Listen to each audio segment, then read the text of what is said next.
যে দেশে একটা রাজনৈতিক শূন্যতা রয়েছে, চলছে, এটা একটা বিপজ্জনক, এবং সেটা বিএনপির জন্যও কিছুটা কঠিন অবস্থা। আমি সবসময় ভাবতাম বা এখনো মনে করি যে বিএনপির ভারপ্রাপ্ত চেয়ারম্যানের আরেকটু আগে, বেশ একটু আগে যদি আসতে পারতেন, তাহলে এক্ষেত্রে হয়তো বিএনপি এবং দেশের মধ্যে একটা ভালো সুবিধাজনক অবস্থা তৈরি হতে পারত। ওনার অনুপস্থিতিটা কিছুটা আপনাদের জন্য প্রশ্ন তৈরি করেছে, কিছু নানা রকম বিভ্রান্তি তৈরি হওয়ার সুযোগ হয়েছে, সেটা একটা আপনাদের জন্য নেতিবাচক হিসেবে দাঁড়িয়ে গেছে।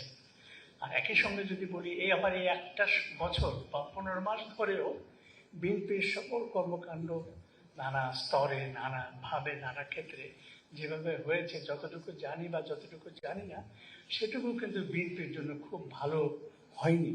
এই দিকটাও নিশ্চয়ই আপনারা জানেন, নিশ্চয়ই এটা জনাব তারেক রহমান জানেন, এবং সেগুলো এখনো সংশোধন করার, ভালো করার সুযোগ সম্ভাবনা আছে।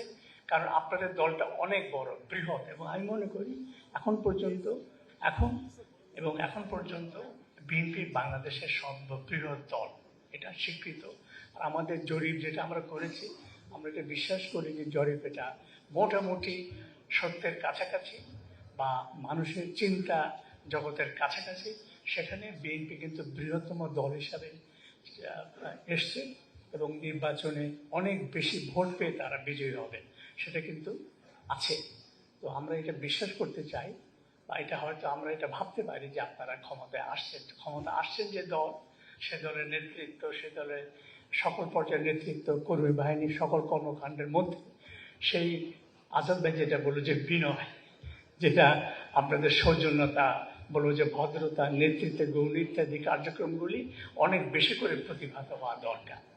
আর এই প্রসঙ্গে আসে যে আপনারা যে নির্বাচনী তালিকা প্রার্থীতা করেছেন, এই বিষয়ে কিন্তু মানুষের মধ্যে খুব একটা উৎসাহ প্রবল তেমন না। অনেক ক্ষেত্রে কিছু কিছু জায়গাতে, কোনো জায়গাতে এটা আপনাদের বিবেচনা করার সুযোগ আছে কিনা আমি বলতে পারবো না, কিন্তু এইসব বিষয় হয়তো আপনারা একটু ভেবে দেখতে পারেন। এভাবে যদি আমি দেখি, তাহলে আমি আশা করব এত বড় করে আপনারা সবার ডেকে আমাদেরকে আমন্ত্রণ জানিয়েছেন, খুবই ভালো উদ্যোগ, এবং আমাদের এখানে অনেক ভালো আলোচনা হয়েছে। আর এটা সবচেয়ে ভালো হলো যে এটা কেউ বলতে পারবে না যে বিএনপি পন্থী সাংবাদিকদের সমাবেশ হয়েছে, বা শহীদ ভাই তার পুরনো পছন্দের লোকদের এখানে উপস্থিত করেছেন। শহীদ ভাই করেন নাই। আমি ওনার একটা দীর্ঘ সময় ভক্ত মানুষ হিসেবে বলি যে সবাই যে এখানে উপস্থিত করেছেন, এটা একটা বড় শক্তি, আপনাদের বড় সফলতা। সেটা সালাউদ্দিন আহমেদের বিনয় হোক, বা দলের প্রতি আমাদের কিছুটা আস্থা বা সমর্থন বা ভাল লাগা থেকে যেভাবে বলি না কেন, এটাও একটা বড় গুরুত্বপূর্ণ। আজাদ ভাই যেটা বললেন 6 মাস অনেক দূর, যে একটা বৈঠক সাংবাদিকদের সঙ্গে, সম্পাদকদের সঙ্গে, এটা যদি মাসে হলে ভালো হয়, না হলে 3 মাসে হতে পারে। আর এটা আমি দেখেছি যে বিগত সরকারের 15 বছর আমলে শুধু তাদের পছন্দের মতো সম্পাদক সাংবাদিকদের তারা আমন্ত্রণ জানাতেন। কিছু কিছু সংবাদপত্র, আমাদের সংবাদপত্র বলতে গেলে নিষিদ্ধ ছিল। আর শফিক রহমান আর মাহমুদুর রহমানের কথা আমি নাই বললাম এখানে, ওনারা তো জেলে ছিলেন একটা সময়, নানাভাবে নিপীড়িত, দেশের ভেতরে দেশের বাইরে একটা ছিলেন তারা।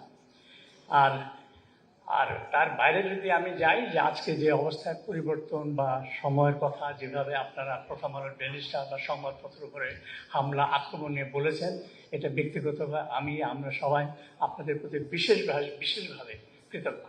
এই সংকটময় সময় আমাদের জন্য যখন একটা বড় দুর্যোগ, তখন আপনারা সবাই দলমত নির্বিশেষে সকল ধরনের পত্রিকা, সকল সাংবাদিক, সকল ইউনিয়ন, সকল আমাদের প্রেস ক্লাব আমাদের সাথে দাঁড়িয়েছে। এটা একটা বড়, আমি মনে করি যে এই প্রকাশটাও আমাদের সংবাদপত্র বা ভবিষ্যৎ সংবাদপত্রের সম্ভাবনা, গণতন্ত্রের সম্ভাবনা নিয়ে খুব ভালো একটা ক্ষেত্র জায়গা তৈরি হয়েছে। এটা রক্ষা করতে পারলে আমাদের জন্য খুব ভালো হবে। আর এই প্রসঙ্গেই নির্বাচন চাই, নির্বাচন হোক সুষ্ঠু। আমি সবসময় এটা বলে এসেছি, এবং আমি সবসময় বলতাম যে যত কিছু হোক না, নির্বাচন হবে। অনেকে সন্দেহ প্রশ্ন করতো, আমি তাদেরকে বলতাম যে আমি কোনো কিছুই সন্দেহ করি না, ভাবি না। কিন্তু এখন আমার মনের মধ্যে একটু মনে মনে প্রশ্ন যাচ্ছে যে সময়টা যাচ্ছে, আগামী দিনগুলি কেমন যাবে, আগামী 2টা মাস কেমন চলবে, বিগত কয়েকদিনের যে ঘটনা তার কি প্রভাব হবে, কতটুকু হবে, এই নির্বাচনটা কতটুকু ভালো হতে পারবে, প্রশ্ন আমার মধ্যে জেগেছে। আর নির্বাচন উত্তর সরকার প্রতিষ্ঠা করলে বিএনপি কেমন করতে পারে সংবাদপত্রের সঙ্গে। আমাদের অভিজ্ঞতায় বিগত 50 দশকে আসলে কোনো সরকার আমলে সংবাদপত্র শিল্প নানা কারণে খুব ভালো থাকতে পারেনি, নানা রকম সমস্যার মধ্যে দিয়ে গেছে।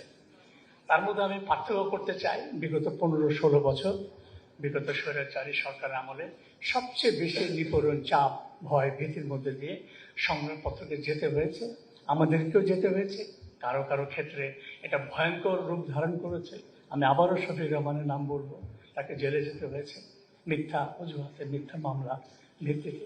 এটা বোধহয় আমাদের 50 বছরের ইতিহাসে সামরিক বেসামরিক সরকারের মধ্যেকার সবচেয়ে একটা কঠিন সময় বিগত 15 বছর। এটা শুধু প্রথম আলোর জন্য প্রযোজ্য না, সকল ক্ষেত্রেই প্রযোজ্য। আর কামাল আহমেদ যেটা সর্বশেষ বলে গেলেন যে ডিজিএফআই বা অন্যান্য গোয়েন্দা সংস্থাগুলো যেভাবে সরাসরি হস্তক্ষেপ করেছে রাতের বেলা, দিনের বেলা, সকালবেলা, নানা ক্ষেত্রে নানাভাবে, সেটাও একদম অগ্রহণযোগ্য। আর আমাদের ক্ষেত্রে এটা ছিল পত্রিকা মালিকা নিয়ে নেওয়া, বদলে ফেলা, সম্পাদকের বদল করে দেওয়া, শেয়ার বিক্রি করে দেওয়া। এটা ছিল সর্বশেষ চেষ্টা। যদি জুলাই আগস্টের পরিবর্তন না হতো তাহলে প্রথম আলো এই মালিকানা বা এই সম্পাদক বা এই পরিবেশ অবস্থা থাকতো না। সেদিক থেকে আমরা একটা সরাসরি বড় আকারের কি বলবো, এটা উপকার আমাদের জন্য হয়েছে। ক্ষুদ্রভাবে প্রথম আলোর জন্য আমরা রক্ষা পেয়ে গেছি। এরপরে আমি যদি বলি যে তার মধ্যে বলবো যে 15 বছর বললাম, আর বিএনপি শাসন আমলে খুব স্বস্তিতে ছিলাম তা না। আমি যদি পার্থক্য করি যে সরকারের মধ্যে বিএনপির ক্ষেত্রে অধিকতর স্বস্তিদায়ক ছিল।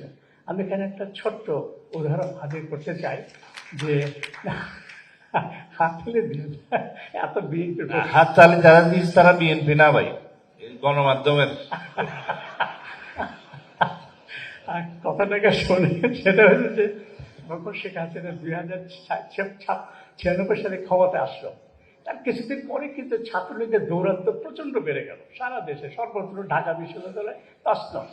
আমরা লিখলাম প্রধানমন্ত্রী ছাত্রলীগের সামলা। উনি প্রচন্ড খেপে গেলেন, প্রকাশ্য জনসভায় গালমন্দ করলেন, কিন্তু ছাত্রলীগের দৌরাত্ম চলতেই থাকলো। পরে লিখলাম প্রধানমন্ত্রী শেখ হাসিনা ছাত্রলীগকে সামলাতে পারলেন না। শেষ বিএনপি জিতছে নির্বাচন 2001 সালে। মোটামুটি ওরকমই ঢাকা বিশ্ববিদ্যালয় সারা দেশে। আমি আবারও লিখলাম প্রধানমন্ত্রী খালেদা জিয়া ছাত্রদেরকে সামলা, এবং তিনি সামলানোর চেষ্টা করলেন।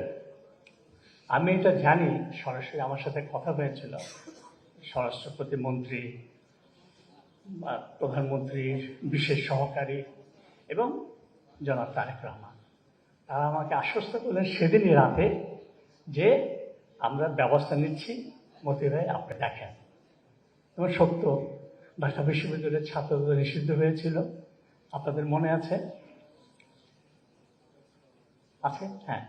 এবং ছাত্রদলের সভাপতি তখন একজন সংসদ সদস্য নাসিরউদ্দিন পিন্টু গ্রেফতার হয়েছিলেন। এই পদক্ষেপ তিনি নিয়েছিলেন বিএনপি সরকার। যদিও পরে সেই অবস্থাটা থাকেনি, নানা কারণ থাকতে পারে। তো এটা একটা বড় পার্থক্য। আর এটা সত্য, 2001 সাল থেকে 2000 সরকার মধ্যে বিএনপি কতগুলি বড় বড় ভুল করেছিল। এখন আমি মনে করি সেগুলি বড় ভুল ছিল, এবং এটা বারবার আমি এটা উল্লেখ করার চেষ্টা করি। এখনো নেতৃবৃন্দের সঙ্গে দেখা হলে সে কথা উল্লেখ করি আমি। সেগুলি নিয়ে আমরা কঠোরভাবে লেখালেখি করেছি। এখনো সেই লেখাগুলোকে আমি পক্ষেই থাকবো যদি আমাকে আপনারা কেউ জিজ্ঞেস করেন। সেসব নিয়ে তৎকালীন প্রধানমন্ত্রী বেগম খালেদার সঙ্গে আমার খুব পরিষ্কার কথাবার্তা হয়েছে, তর্ক বিতর্ক হয়েছে, আবার হাসি মুখে ভালো কথা বলে চা খেয়ে আমরা ফিরে এসেছি। সে আলোচনায় তারেক রহমান উপস্থিত ছিলেন। সে বিষয়গুলো নিয়ে তৎকালীন অনেক মন্ত্রীর সাথে কথা হয়েছে। আমরা কিন্তু আমাদের সেই লেখাগুলো অব্যাহত রেখেছি। তাতে কোনো প্রকাশ্য আক্রমণ, জেলের ভয়, মামলা মোকদ্দমার ভয়, এই ধরনের কোনো ঘটনা ঘটেনি। এটাও আমি নিশ্চিত করি। সেটাও বলবো যে নানা রকম সমালোচনা, তর্ক বিতর্কের মধ্যেও বিএনপির নেতৃত্বের মধ্যে ধৈর্য ছিল, তাদের সহ্য শক্তি ছিল, এবং তারা আমাদের প্রথম আলো পত্রিকার সমালোচনাগুলো তারা মেনে নিয়েছিলেন। সংশোধন করতে পেরেছিলেন কিনা, হয়েছিল কিনা, সেটা অনেক লম্বা আলোচনার বিষয়। যেটা আমরা আশা করি, যেটা অনেকে বলে গেলে, যে আমরাও আগামীতে ভবিষ্যতে যদি বিএনপি বিজয়ী ক্ষমতায় আসে, আমার ব্যক্তিগত অভিজ্ঞতা থেকে আমি এটা বলবো, বিএনপির কাছ থেকে আমরা আরো অধিকতর সহ্য শক্তি, আরো অধিকতর ভাবে সমালোচনা সহ্য করা, গ্রহণ করা, মেনে নেওয়া মানে শোনা। বাকিটা তো নেতৃত্বের দলের সরকারের উপর নির্ভর করবে, তারা কতটুকু মানবেন না করবেন। তবে শুনবেন, জানবেন, এটা আমি নিশ্চিত আশা করি।